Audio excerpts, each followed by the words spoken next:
This is CBC Here and Now.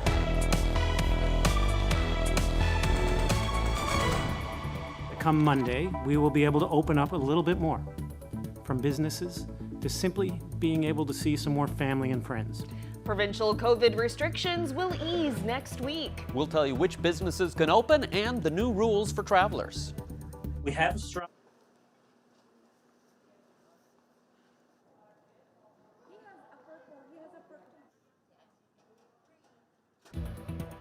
a strong local service district, a very active one. The average age of our members is 40 years old.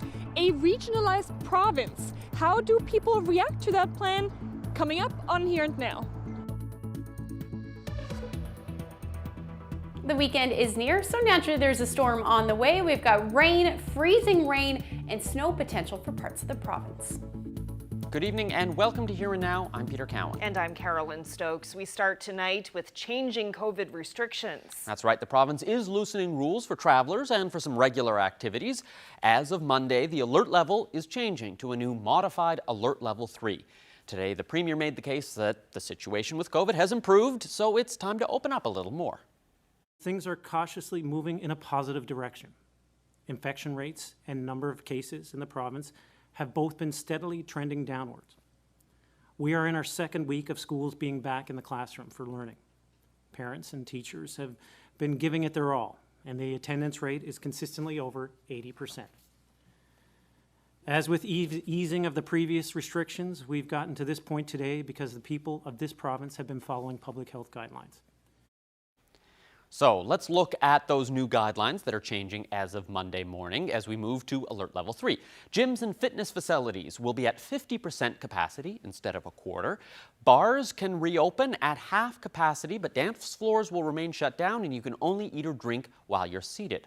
Restaurants will be at half capacity with no tables larger than 10 people.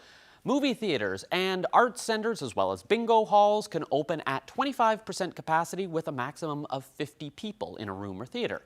Amateur sports and arts can practice within a team without needing to distance, but they won't be allowed to play against other teams. Formal gatherings like weddings and funerals will be at 25% capacity to a maximum of 50 people. And informal gatherings in your house should only be your steady 20, the 20 people you regularly interact with. This news comes on a day that the province announced another death from COVID-19, a woman in her 70s in the eastern region. There are now 20 people in hospital and 7 of those are in the ICU. Almost 200 new known cases were announced today, and there were 372 new recoveries. The Chief Medical Officer of Health says despite a rise in deaths in recent weeks, the province is well positioned to ease restrictions.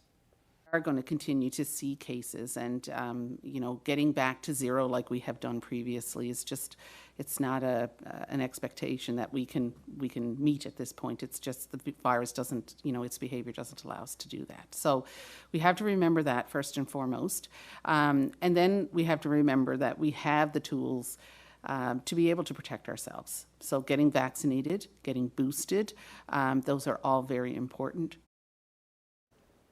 Well, today the province also eased restrictions for travelers. They'll no longer have to isolate until they have 2 negative tests. There will now be no isolation, but travelers will still have to take the tests for the first 5 days that they're here. One hotel in St. John's welcomed the news, saying it will help increase business travel. Because the business clientele that doesn't come for longer stays, so they usually come for 1, 2, 3 days. Isolating for even 24 hours was a big deal and a big break into their decision to come or not come to Newfoundland. So I think it's going to be a great help not to have to do that. And we're still. Well, that's not the only good news for the hospitality industry. Because it's been particularly hard hit by lockdowns, the province announced a new support program. Businesses will get up to $15,000. Professional artists can also apply for up to $3,000. The province says it'll spend about $9 million on these new support programs.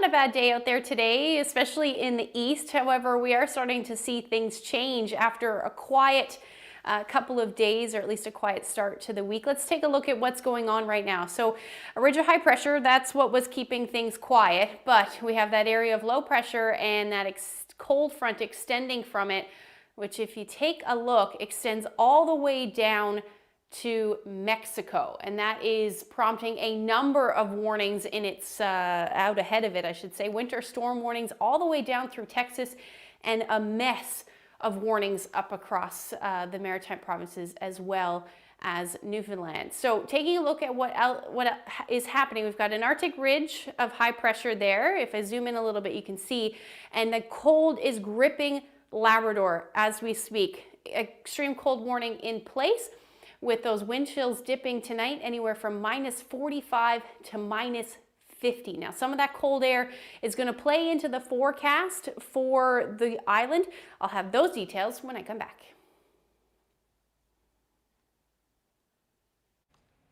Thanks so much, Ashley. Well, one expert agrees with a new report on regionalization. He says in bringing in a regionalization strategy would do more than just provide improved services. Here now's Henrika Wilhelm reports. An expert at the Harris Center calls it a necessary move, regionalization to address missing services in small communities across the province. It really is difficult to develop the economy and to address issues like climate change or even population retention and attraction without some level of local government that has substantial capacity. Yesterday's report recommends creating 25 regions across the province. The populations would vary in those regions, anywhere between 5 and 50,000 residents, all sharing garbage collection, snow clearing, or fire services. Not a new approach for Dildo, one of the province's local service districts, or LSDs. We share our fire department with 5 other LSDs. We share our garbage, of course, under the Eastern Waste Management, which is a regional board. We share our water services with another community. So most of our services are regionalized. We're not under a municipal structure. A major issue for many small communities, their aging populations. There are many municipal councils now that don't even have contested elections. And you have many councillors who are hanging on as long as they can into their late 60s or 70s or 80s. And that's just not sustainable. Not a problem here in Dildo. The community is one of only 2 LSDs in the province with more than 1,000 residents. We have an active, prosperous community. The population is actually growing in our community. So I think people in our community, they just want to see that momentum continue. According to Pretty, the biggest potential change is taxes. He thinks there's a lot of misconceptions about just how much small communities contribute. Municipalities receive municipal operating grants, and they receive gas tax, both federally and provincially, that local service districts can't avail of, yet we still pay in. So I don't see how it's fair to say that, local service districts aren't paying their way. The report does recommend an individual approach. Viable LSDs could apply to be incorporated into municipalities. Andrew Pretty says if the residents of Dildo want to go that route, this might be an option in the future. Henrika Wilhelm, CBC News, St. John's. Well, you heard talk about the gas tax there. Gas prices in the province have reached a new record high. They went up 5.5 cents a litre overnight. That means a litre of regular self-serve on the Avalon now costs a maximum of $1.68.5 per litre. Now, gas costs even more in other parts of the island, where it's hovering around $1.70. Now, the previous record high was $1.64.3 set on October 21st. Diesel products are up by 0.4 cents a litre today. Furnace oil and stove oil increased by more than 4 cents a litre, and propane is up almost a penny. Experts say oil prices are climbing, and that's primarily driving up prices, but that's not all. Underlying that is a shortage of oil, a shortage of supply perceived globally. And it's also a reflection of the fact that there has been underinvestment, significant underinvestment in new oil and gas discoveries. Apart from that, the Canadian dollar is extraordinarily weak. And then finally, of course, and perhaps just as important, is our carbon taxes and provincial taxes and federal taxes that we've seen added on over the past several years in this period of time where we had kind of a lull in oil prices. So all this combined, this has really been the recent reasons for the run up in gasoline to record levels. And the end is not near, as we can see, and it's certainly not in sight. Now, the province sets some of those taxes on gasoline. The finance minister won't commit to lowering them, but she says the government will consider all the options. If you look at today's price, about 8.6% of that is provincial gas tax. We have one of the, we're probably right in the middle of the pack across the country in terms of our gas tax, but we will consider what we can do in budget. I will say this, we have, everyone in the province knows the financial situation of the province. We have to pay for our health and our education and our support services. But I do think that we recognize how difficult it is for people in their cost of living when they're paying a high price for gasoline. Now, we're going to dig into this topic a little more in about 20 minutes on the show.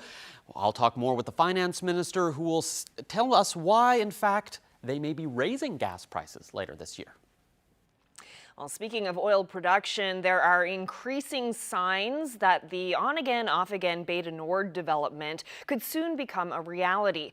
And that is raising questions about what benefits it will bring for this province and whether Andrew Furey's Liberal government will invest in this massive oil project. Here now's Terry Roberts reports. Nearly 4 years ago, the local oil industry was pumped. Bay-du-Nord appeared to be on an unstoppable path. It's a new era of offshore with deep water production and the opening of a new basin, the Flemish Pass. With the provincial government pledging to become a 10% equity partner in the multi-billion-dollar project, one that would require an investment of hundreds of millions in public money. We've done all the analysis on this, and this will bring significant returns for the people of our province. But a lot has happened since then, with the pandemic sending shockwaves through the global economy and oil prices cratering. Equinor and its partners hit the pause button on Bay-du-Nord in 2020. And with alarms sounding around the world about climate change, the momentum for a transition away from fossil fuels as an energy source is growing. Despite these and other challenges, Bay-du-Nord is again generating hype, driven by new discoveries last year, with industry insiders suggesting the reserves have grown from 300 million to nearly 1 billion barrels. A fine-tuning by Equinor has lowered the price of oil needed to make it profitable from 50 to under 35 bucks a barrel, well below current market trends. And then there's comments like this a few months ago from a top Equinor executive. We intend to develop this project. We are committed to moving it forward. So the big question for the current government, is there still an interest in becoming a partner in Bay-du-Nord?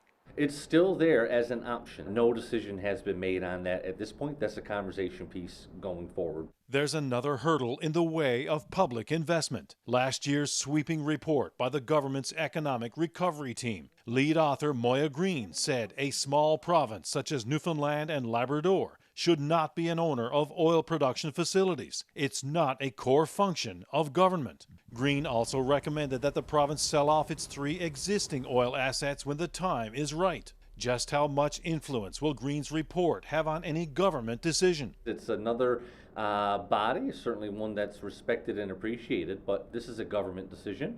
Government will weigh a lot of factors into that as we move forward, including what that team had to say.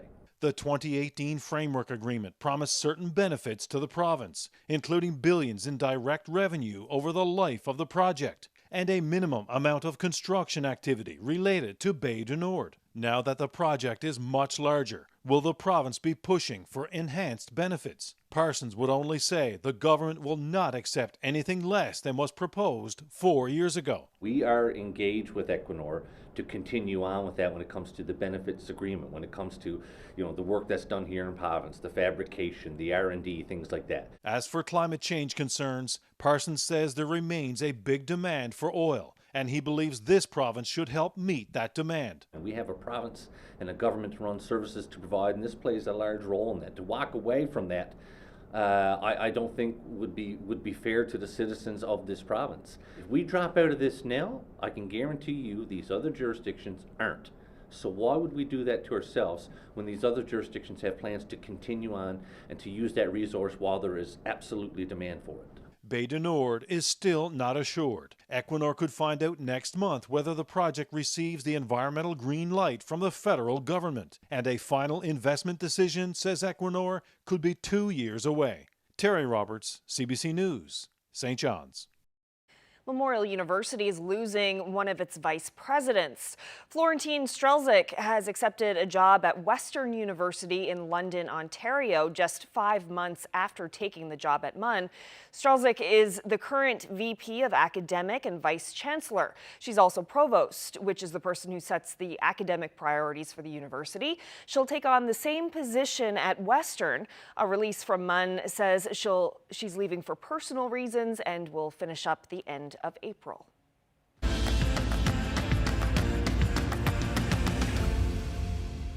Well, Ivan Humber was out hunting on his snowmobile yesterday when he saw a mother moose standing near a brook. Then, out of the corner of his eye, he saw something else, a set of moose ears sticking up from the ground. Yeah, a bull moose had fallen through the ice. So that's when the community of Lansalou sprung into action, and a group of 7 set out to save the animal. My buddy, he noticed just at the corner of his eye the ears of a moose. There was a young bull down in the hole. We looked at the situation, and it was sort of a little bit dangerous because the water was up to the moose's belly, so you're looking at 3 or 4 feet of water. And we figured we'd try to level out the snow, get it to snow on some sort of an angle, so that he would walk up. That's no good. A couple of the other guys came there as well. We cut down some sticks, some trees, to try to get some sort of an angle, see if he could walk out. And we did that, and no, so we knew we had to haul him out, and we discussed him. I said, boys, listen, let's all 7 of us give it a valiant effort. We can't leave him here. We're not going to leave him there. We have to do something.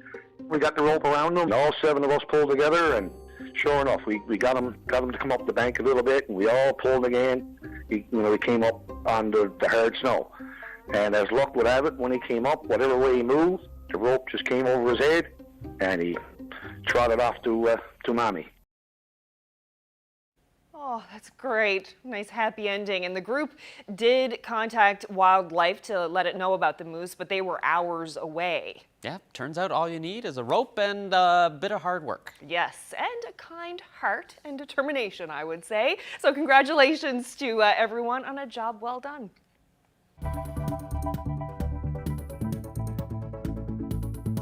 Last weekend was quite rainy for most of eastern Newfoundland. Another rainy weekend, along with the potential for freezing rain and snow for central. I'll have the full forecast details coming up.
Well, Ashley, we've really been on a roll this week when it comes to beautiful, sunny weather, but all of that is about to come to an end.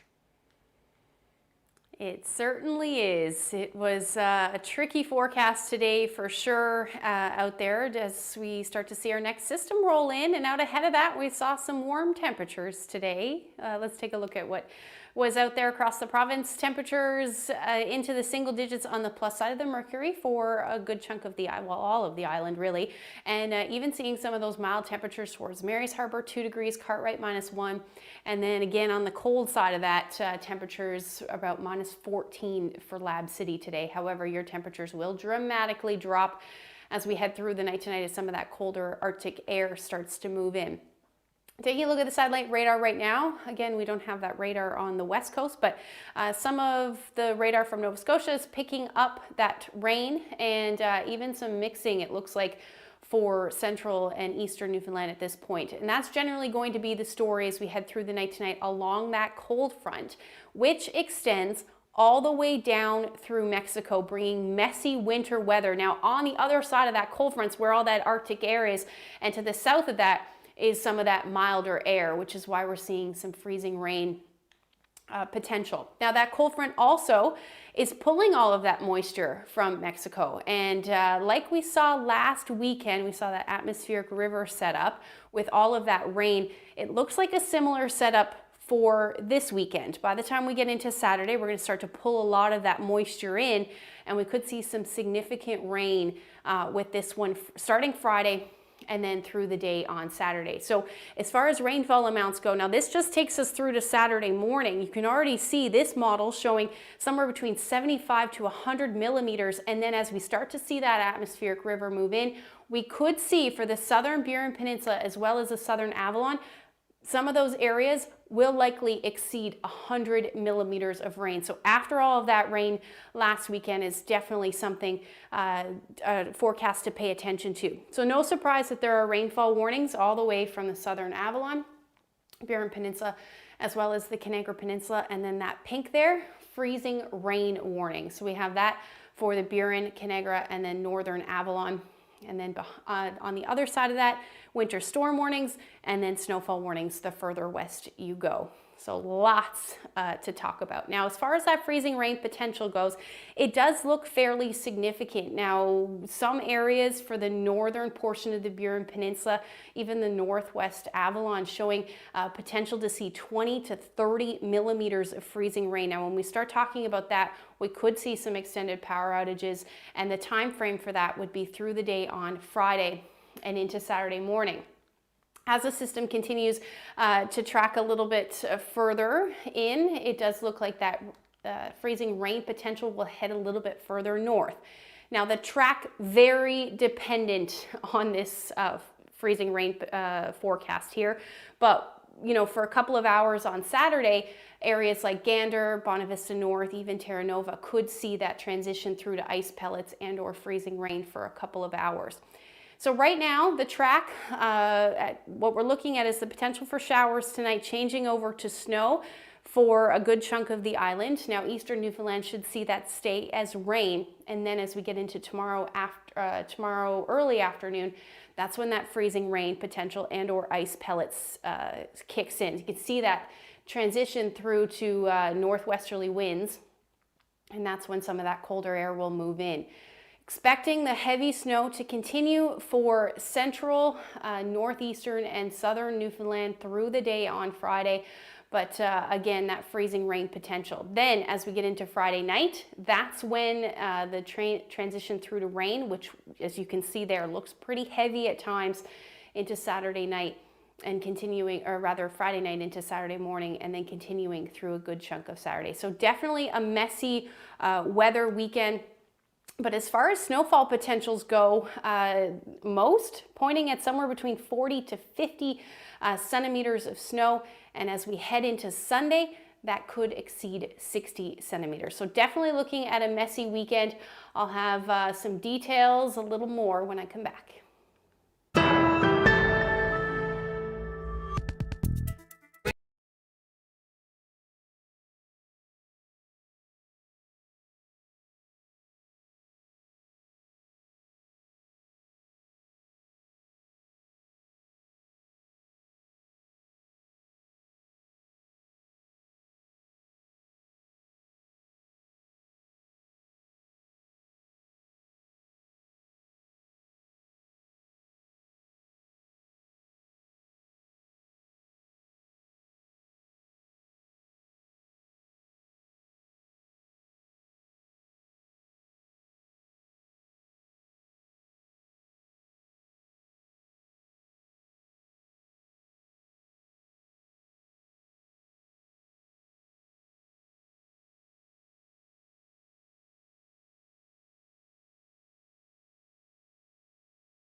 With gasoline prices reaching record highs, what's driving this spike? And more importantly, how long is it going to last?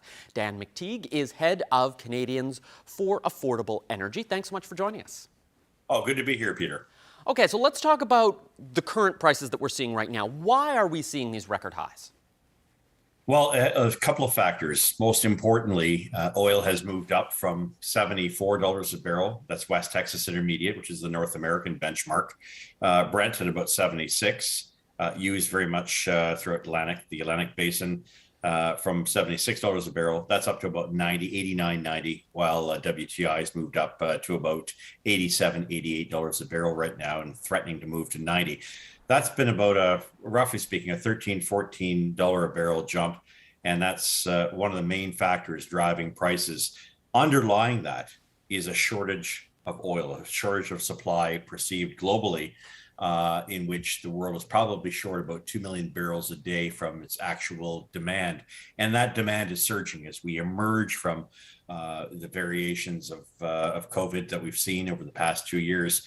And it's also a reflection of the fact that there has been underinvestment, significant underinvestment in new oil and gas discoveries. Apart from that, the Canadian dollar is extraordinarily weak. Traditionally, in the past, when we've seen oil prices going up, the Canadian dollar strengthened in value relative to its U.S. counterpart. Since we price everything in U.S. terms, it's added an additional 10 cents a liter. And then finally, of course, and perhaps just as important, is our carbon taxes and provincial taxes and federal taxes that we've seen added on over the past several years in this period of time where we had kind of a lull in oil prices. So all of this combined, this has really been the recent reasons for the run up in gasoline to record levels. And the end is not near, as we can see, and it's certainly not in sight. I want to ask about the price of oil because the price of oil isn't at record levels. We've had oil that's been more expensive than it is right now, but yet gasoline is at record levels. So why this detachment here? Yeah, so if you consider that overall taxation since the days where we had $110, $120 barrel, taxation's up about 20 cents a liter. That's including 11 cents for carbon taxes. That's including some provincial changes to tax treatments. And again, the Canadian dollar, that adds to about 30 cents a liter. You know, if we were dealing with $1.35 to $1.38 for gasoline, I'm not so sure there'd be a lot of concern. Yes, it would be high, but considering it's $80, $90 a barrel oil, I don't think people would mind too much. In other words, Peter, a lot has changed in the past several years. And much of it is to do with different policies, different policy treatments on energy. It's almost, to use a Rodney Dangerfield, the oil and gas seems to be getting little respect. It is now, and unfortunately for Canadians, having an abundance of oil left in the ground isn't exactly helping us at a time in which we're seeing prices that look a whole lot more like an energy crisis as opposed to just a fluctuation in volatility in energy prices. You mentioned before that you're not expecting things to improve. Give me an idea, especially as we move through the winter into spring and summer, as people may be planning road trips or other sort of travel. Are you expecting prices to ease at all as we move forward? Yeah, well, look, I think I may have been impolitic in suggesting it, but Newfoundland could see prices, certainly here in St. John's, moving towards $1.75 to $1.85 a liter, worst case scenario. And of course, that doesn't include any geopolitical tensions such as we're seeing between Russia and Ukraine and Eastern Europe. If we continue to see a surge in demand with unmet oil supplies, then, you know, it would be easy to see a scenario where prices go up. Of course, as you mentioned, we're coming out of, the COVID pandemic into a period of so-called endemic. We're looking at, a resurgence in summer driving if people can afford it. But traditionally, refineries, such as the one that I helped save many years ago, the Come By Chance refinery in the state of flux that it's in now, refineries are having to switch over on April 15th from winter to summer gasoline. That usually adds 4 to 5 cents a liter. So all told, you might get a couple of interruptions between now and say the late spring, early summer. where prices might fall a penny or two, but generally it's the curve is heading definitely towards much higher prices, short of some kind of unforeseen recession or perhaps a fifth or sixth wave of COVID. Beyond that, there's really nothing standing in the way. Fundamentals are driving these prices north, and unfortunately, it's going to make historical records that we're seeing today seem like an enviable price over the next couple of months. Well, thank you very much for joining us and sharing some of your insights today. Wish it could be better news, but thanks for having me. A lot of what you pay at the pumps goes to the province in gas tax. So with the price of gas reaching record highs, what is the province going to do about it? Well, the finance minister is here now to answer some questions. Thank you very much, Siobhan Cody, for joining us. Always. It is very concerning, I know, for people that have high gas prices. And this is a global phenomena. As you know, we've seen the price of crude oil go up substantively over the last little while, and indications are it's going to continue that way for some time. So with the prices being high, will the province reduce some of those taxes in order to ease that burden? Well, certainly something that we're going to consider for obviously in this year's budget. I will say that we did reduce the gas tax back in 2020 and 2021. We will consider what we're going to do in this particular budget. We do recognize and appreciate that people are stressed because of the increased burden at the gas pump. I will say, though, that the price of gasoline and the price of oil is globally set, really, through crude oil prices, and then you got to add transportation and marketing and refining. So when you pull all that together, of course, that raises the price of the pump. If you look at today's price, about 8.6% of that is provincial gas tax. We have one of the, we're probably right in the middle of the pack across the country in terms of our gas tax, but we will consider what we can do in budget. I will say this, we have, everyone in the province knows the financial situation of the province. We have to pay for our health and our education and our support services. But I do think that we recognize how difficult it is for people in their cost of living when they're paying a high price for gasoline. In the last budget, you increased the carbon tax, which increases the cost for gasoline. The federal government says that amount should go up every year. So does that mean that this year we should expect another increase in the carbon tax? Well, first of all, that is a federal government tax. So I will state that it's a provincial government program. It was approved by the federal government, but the province does get to control that. We control it in that we made sure, for example, that we did not allow carbon tax to be put on home heat oil. So because we don't have the federal backstop, we negotiated and we're able to exclude at this point in time the home heat oil. So I will say that as a federal government has made the policy directive towards carbon tax, and yes, they anticipate carbon tax going up every year, right up until I know that I think this is 2030, it will be substantively more than it is today. They have a 10-year plan for this, and they continue to increase that every year. So will the province then offset that by decreasing other provincial gas taxes so that the actual amount doesn't change? Well, certainly we're looking at what we can do in terms of the provincial gas tax. We recognize how hard it is on people, but as you know, we're in a financial challenge in the province, but we recognize people of the province are having a financial challenge as well. So we will be looking at that as how much we will be able to, or if we're able to lower gas tax. But again, it's 8.6% of the price at the pumps today. So there's, even if we do lower it and we're, working towards doing something there, then it's still going to, the cost of gasoline is still quite high today because of crude oil prices, because of refinery prices globally. Talking about the carbon tax, most other provinces take the money they receive in the carbon tax and they give it back in tax breaks elsewhere. In this province, the government keeps that extra money. In this budget, will you revisit that decision so that at least if the price of gas is going up, that people see breaks in taxes elsewhere?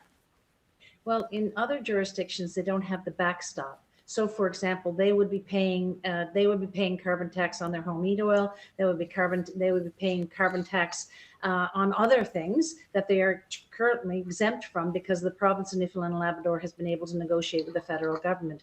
That agreement does come up for renewal, and we'll be considering how we move forward with carbon tax within the next year.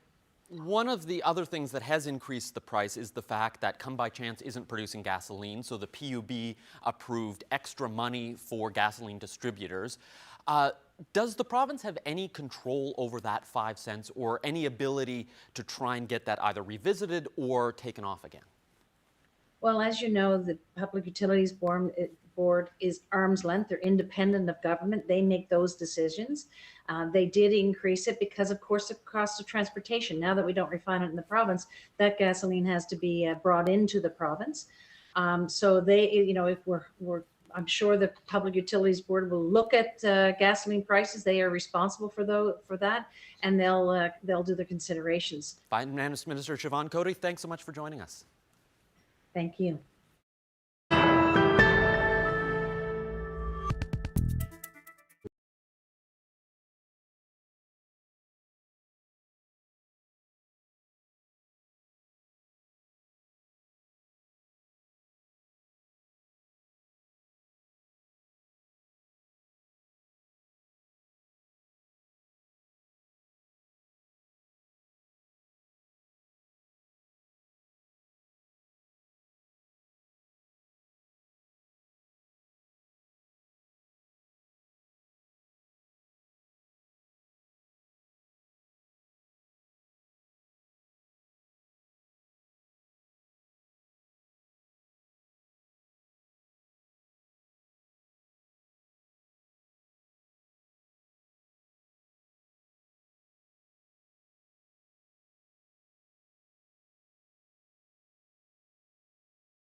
Well, as the province moves to ease COVID restrictions on Monday, what could be next in the evolution of the virus.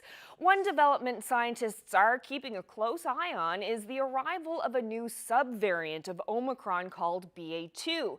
Now, right now, the majority of COVID cases are Omicron BA.1, but the World Health Organization says BA.2 infections have been detected in about 57 countries, including Canada. Joining me now is MUN virologist Hannah Wallace. Thanks so much for being here. Thanks so much for having me. Now, there is still a lot scientists don't know about BA.2, but what has been discovered about this subvariant? Great question.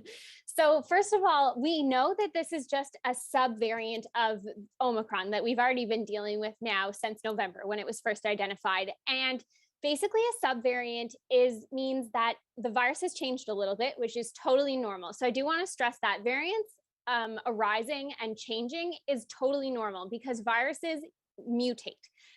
They're not very good at proofreading. So they make mistakes, and those mistakes accumulate as mutations, and that causes the virus to change over time. So the fact that it's changing is really, really normal. And however, this subvariant is just a little bit different than what we've already been dealing with, but it's not different enough to make it a new variant all of its own. So we call it a subvariant. And so we know that it has a few more mutations in the spike protein of the virus, or in the genetic material that encodes for the spike protein. And the spike protein is important and is of concern to us as scientists because the vaccines, all of the COVID vaccines that have been approved by Health Canada, your immune response is against the spike protein of the virus. So if it changes too much, then there's concern that the virus will kind of be able to hide away from the immune response, and then maybe that will make vaccines less effective. We don't want that to happen, and so far that's not the case. It's really important to know that all the vaccines are still working against all the variants, but we're watching that. So there's just a few changes with this new subvariant. And is this subvariant acting differently? Like, what's different between BA.2 and BA.1? Yeah, so other than those couple of mutations, we don't know much, to be honest, and that's important to be honest about, I think. There is one preprint. You can't take it as scientific fact yet, but there is a preprint from Denmark, and basically it showed that if you were infected in your household and it was the BA.2 variant or subvariant of Omicron, you were 39% likely to be infected if you were living in that household versus 29% likelihood of being infected with the BA.1 or the original Omicron variant. So it might be a little bit more transmissible. It might be a little bit better at evading the vaccines, but not enough at this point for us to be overly concerned. So a lot of that is still up in the air, not a lot of certainty, but even still, are there any predictions on how this could potentially play out in terms of cases? Like, could BA.2 become the dominant strain if it is more contagious? It definitely could. If we see case numbers start to go up in the next couple of weeks, particularly you'll want to be looking at Denmark. Denmark lifted all of their public health restrictions recently, so they have no more mask mandates, no more vaccine passports, anything like that. And there, the cases of BA.2 seem to be increasing. So if it takes over as the dominant strain in Denmark within the next couple of weeks, it'll be more concerning to watch, but it's unlikely that it will change overall, hospitalization rates compared to what we're already seeing. Omicron is very contagious. It's a very good virus at spreading from person to person because some people are asymptomatic, and it just does a really good job at what it's supposed to do from its evolutionary perspective. And so the changes in this subvariant are probably not likely to cause any bigger changes in the wider population. And I don't know if you can answer this or not, but if someone has already caught and recovered from Omicron BA.1, could they then be reinfected with BA.2? Like, are the viruses different enough so that people can be reinfected? That's a really awesome question. We have no idea. But if you've been recently boosted or infected, the level of those antibodies goes way up. And so you're more likely to block that virus from actually getting in and actually infecting you. So it's unlikely that you would be able to get reinfected right away. However, we've seen reinfections already with, some time in between. more than a couple of months to say. And probably you would be able to get reinfected with Omicron, either BA.1 or BA.2, several months after you were infected the first time. Sounds like it's not something that we should be too worried about right now, but definitely something to keep an eye on going forward. Hannah Wallace, thank you so much for this. No problem. Thank you so much for having me.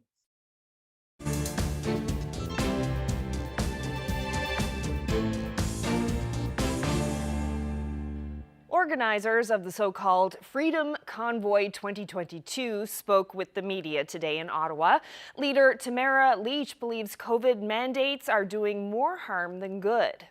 We are therefore calling on all levels of government in Canada to end all COVID mandates and restrictions.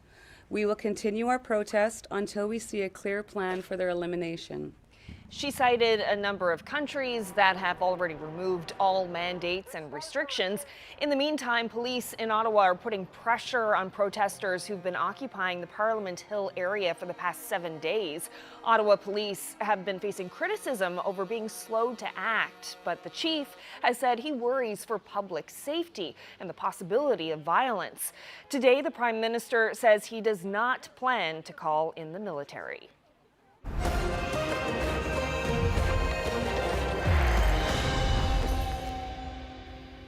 Well, she's not an athlete at the Winter Games, but Peng Shuai played high at the International Olympic Committee's first news conference, with reporters pressing the IOC president about meeting with the tennis champ. Shuai accused a senior communist official of sexual assault, then largely disappeared from public life. Our own Anthony Germain has this report from Beijing. Tennis, a summer sport, actually dominated his first news conference of these Winter Games. Bach announced that he's going to keep a promise to meet with Peng Shuai. She's the champion tennis player who vanished last November after making some very serious allegations online about being sexually assaulted by a senior Communist Party official. After that, Bach held a video call to try to determine exactly what happened, to clarify that, and he did say afterwards that he was going to meet with her during these games. Will you be meeting her during the Olympics? Thank you. The answer is yes. We will have the meeting. I'm very happy and also grateful to Peng Shuai that she will enter in order to have this meeting because she also wanted to have this. Now, COVID regulations stipulate that anybody who actually enters into this zone for these games has to stay here. And that's a possible indicator that this meeting is going to happen towards the end, because once she enters, she can't leave. Now, when Peng's bizarre exile ended, she resurfaced and she tried to claim that nothing had happened, that it was all a misunderstanding. But women's groups, the Women's Tennis Association, they suspect there was coercion and they wanted some answers. And Bach and the IOC were pressed and criticized for actually not doing more to try to get China to explain what happened. She wants to have their inquiry. Of course, we would also, support her in this, but it must be her decision. It's her life. It's her allegations. Now, as much as Bach and the IOC like to say that the Olympics is no place for politics, the entire mystery surrounding Peng is just laced with politics. This is not going to go away, and what's happened now is effectively a meeting with a tennis player has become one of the most anticipated events of these games. Anthony Germain, CBC News, Beijing. And a reminder, during the Olympics, Here Now is going to be on a little bit later and a little bit shorter. Starting next Monday, Here Now will be a half-hour program airing at 7:30. That's 7 o'clock in most of Labrador. Yeah, that will be the case as well for the following week, the week of February 14th. We go back to our regular time slot once the Olympics end.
This weather update is brought to you by the NL 511 app. Know before you go. Check road conditions, highway cameras, and the provincial plow tracker with the NL 511 app.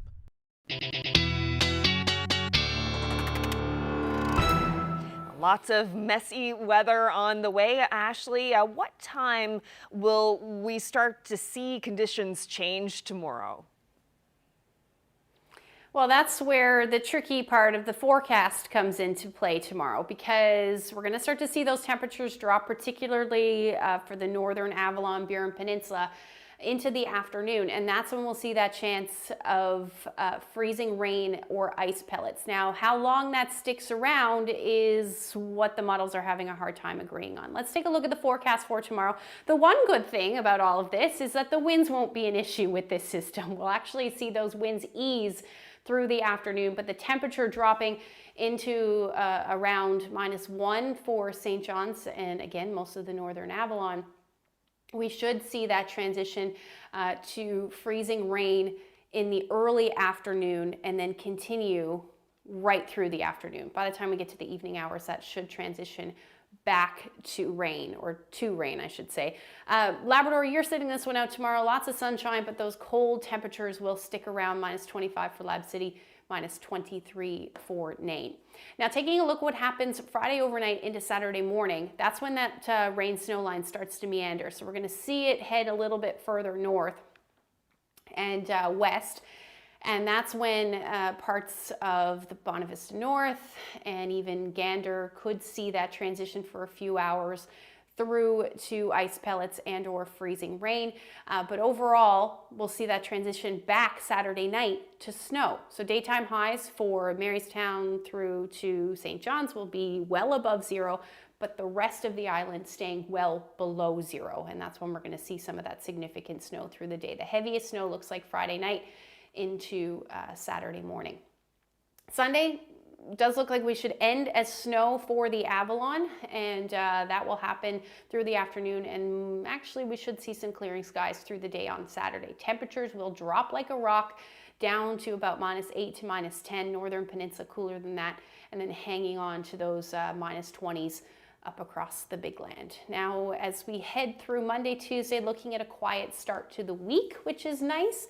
Mix of sun and cloud or cloudy periods, -single digits through the day. Now, for central Newfoundland, you're looking at the potential for some flurries for the week. Same thing for western Newfoundland with the temperatures into the -single digits. And then eastern Labrador, not until about Tuesday should you see the flurries, and a nice stretch of cold and clear weather for Lab West. This is a great shot. This is the Morning Info News. Mary shared this great shot with us, and if you have any weather photos, send them to nlphotos@cbc.ca. That is beautiful. Thanks so much for watching, everyone. Have a great night. We'll be back with Ashley's full weekend messy weather forecast tomorrow night. Good night.